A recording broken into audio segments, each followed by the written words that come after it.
Сука не поверила, что мне 17. Да, это Москва, и мы умеем отрываться. Мы умеем делать звук, мы умеем делать баксы. Эй, эй, нигеры стреляют, словно М16. Сука не поверила, что мне 17. Part 3. Attack by Stratagem. Sun Tzu said, "In the practical art of war, the best thing of all is to take the enemy's country whole and intact.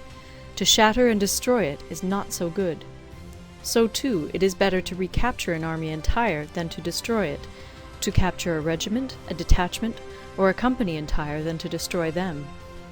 Hence, to fight and conquer in all your battles is not supreme excellence. Supreme excellence consists in breaking the enemy's resistance without fighting. Thus, the highest form of generalship is to balk the enemy's plans. The next best is to prevent the junction of the enemy's forces. The next in order is to attack the enemy's army in the field, and the worst policy of all is to besiege walled cities. The rule is not to besiege walled cities if it can possibly be avoided. The preparation of mantlets, movable shelters, and various implements of war will take up 3 whole months, and the piling up of mounds against the walls will take 3 months more.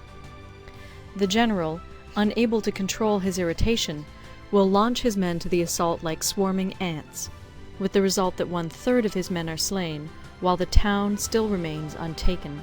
Such are the disastrous effects of a siege. Therefore the skillful leader subdues the enemy's troops without any fighting. He captures their cities without laying siege to them. He overthrows their kingdom without lengthy operations in the field. With his forces intact, he will dispute the mastery of the empire, and thus, without losing a man, his triumph will be complete. This is the method of attacking by stratagem. It is the rule in war, if our forces are 10 to the enemy's 1, to surround him; if 5 to 1, to attack him; if twice as numerous, to divide our army into 2. If equally matched, we can offer battle; if slightly inferior in numbers, we can avoid the enemy; if quite unequal in every way, we can flee from him.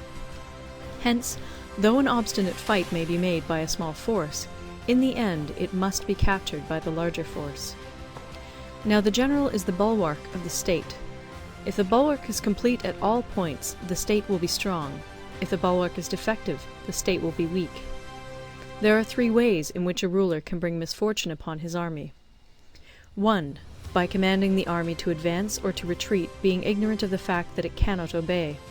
This is called hobbling the army. 2. By attempting to govern an army in the same way as he administers a kingdom, being ignorant of the conditions which obtain in an army. This causes restlessness in the soldiers' minds. 3. By employing the officers of his army without discrimination through ignorance of the military principle of adaptation to circumstances. This shakes the confidence of the soldiers. But when the army is restless and distrustful, trouble is sure to come from the other feudal princes. This is simply bringing anarchy into the army, and flinging victory away. Thus we may know that there are 5 essentials for victory. 1. He will win who knows when to fight and when not to fight. 2. He will win who knows how to handle both superior and inferior forces. 3. He will win whose army is animated by the same spirit throughout all its ranks. 4. He will win who, prepared himself, waits to take the enemy unprepared. 5. He will win who has military capacity and is not interfered with by the sovereign.